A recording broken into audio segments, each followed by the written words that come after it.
নমস্কার বন্ধুরা, নবরান্নাঘরের একটা নতুন রেসিপিতে তোমাদের সবাইকে আবারও অনেক অনেক স্বাগত। আজকে একটা পনিরের রেসিপি তোমাদের সাথে শেয়ার করব। তো চলো সোজাসুজি রেসিপিতে যাই। প্রথমে পনিরের জন্য একটা ম্যারিনেশন তৈরি করে নেব। তো চলো দেখে নি কি কি লাগছে। দিয়ে দিচ্ছি টক দই, নুন, চিনি, লঙ্কা গুঁড়ো,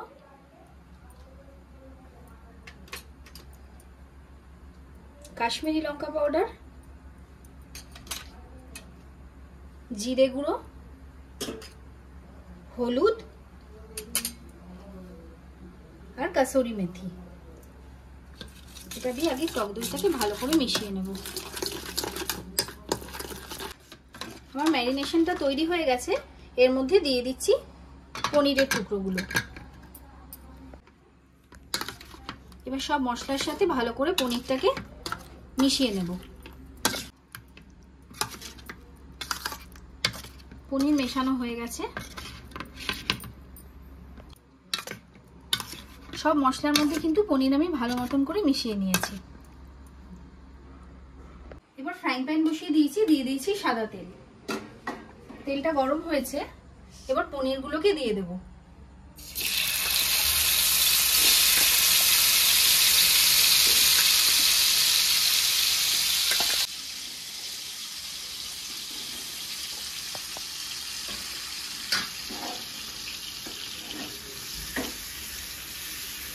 মশলার সাথে পনির দিয়ে ভালো করে এরকম ভাবে ভেজে নেব। আগে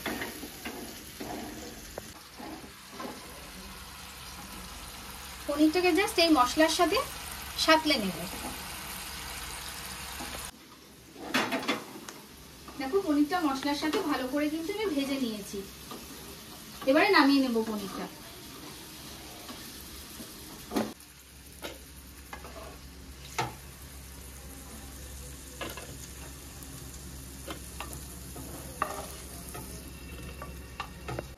এবার ওই তেলের মধ্যেই দিয়ে দেব গোটা জিরে, শুকনো লঙ্কা আর দারচিনি।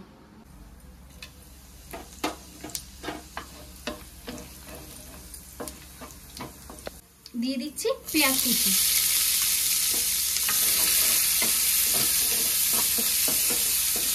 পেঁয়াজটাকে আগে ভালো করে ভেজে নেব।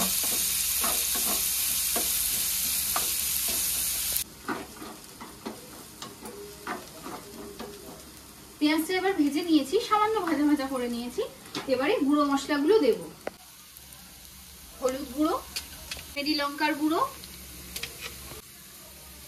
নর্মাল লঙ্কার গুঁড়ো, জিরে গুঁড়ো, ধনে গুঁড়ো। এই মশলাগুলোকে আগে ভালো করে পেঁয়াজের সাথে মিশিয়ে নেব।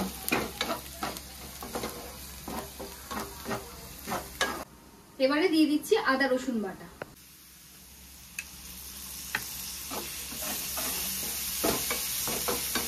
আবারও ভালো করে সব মশলা পেঁয়াজের সাথে ভেজে নেব।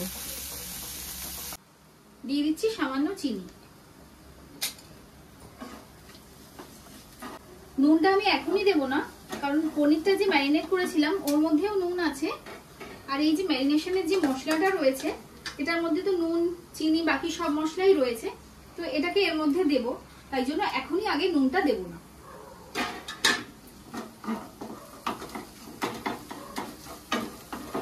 এই মশলাটা তো ভালো করে ভেজে নিয়েছি, কাঁচা গন্ধটাও চলে গেছে। এবারে দিয়ে দিচ্ছি ডুমো করে কেটে রাখা ক্যাপসিকাম আর পেঁয়াজ। পেঁয়াজটা অবশ্যই দেবে, ক্যাপসিকামটা তোমরা নাও দিতে পারো চাইলে, এটা অপশনাল। এটা আমি দিই, আমার ভীষণ ভালো লাগে। আমি বলবো একবার ক্যাপসিকাম দিয়েও ট্রাই করে দেখো তোমরা। এবার হালকা ভাবে এটাকে সতে করে নেব সব মশলার সাথে পেঁয়াজ আর ক্যাপসিকামটাকে।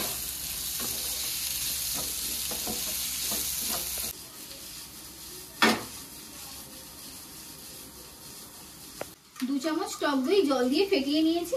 এবার এই ফেটানো টক দইটাই এই ম্যারিনেশনের যে মশলাটা আছে ওটার মধ্যে দিয়ে দেব।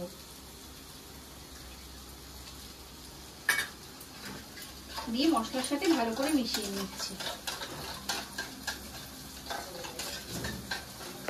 এবার এই সব মশলাগুলোকেই ফ্রাইং প্যানের মধ্যে দিয়ে দেব।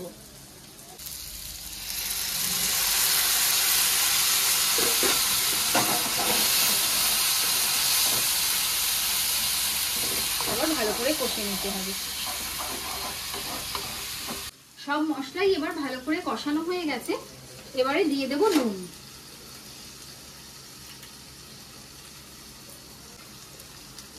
এবার গ্রেভির জন্য মশলার বাটিতেই আমি জল নিয়ে নিয়েছি, সেই জলটাকে দিয়ে দেব।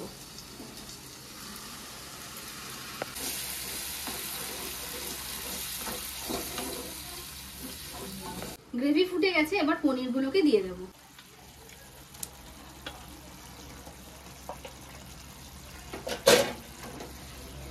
হালকা হাতে গ্রেভির সাথে পনিরটাকে মেশাবো।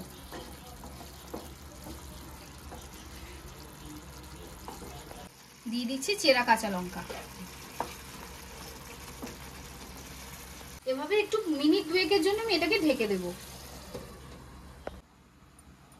খুলে দেখে নি, গ্রেভি একদম রেডি। সাইড থেকে দেখো তেল ছেড়ে দিয়েছে, আর দেখতে কি লোভনীয় লাগছে না। এবারে লাস্টে দিয়ে দিচ্ছি গরম মশলার গুঁড়ো আর কাসুরি মেথি। ব্যাস, গ্যাসটা অফ করলাম, দিয়ে এগুলোকে একটুখানি জাস্ট নেড়ে দিলাম। এবার বন্ধ করে মিনিট খানেক রাখবো, তারপরে সার্ভিং এর পালা। গরম গরম রুটি বা পরোটার সাথে এটা একবার খেয়ে দেখো। চাইলে তোমরা ফ্রাইড রাইস বা পোলাওয়ের সাথেও ট্রাই করতে পারো, ফ্রাইড রাইসের সাথে বেশি ভালো লাগবে। আর রেসিপিটা কিরকম লাগলো সেটা কিন্তু আমাকে জানাতে একদমই ভুলবে না।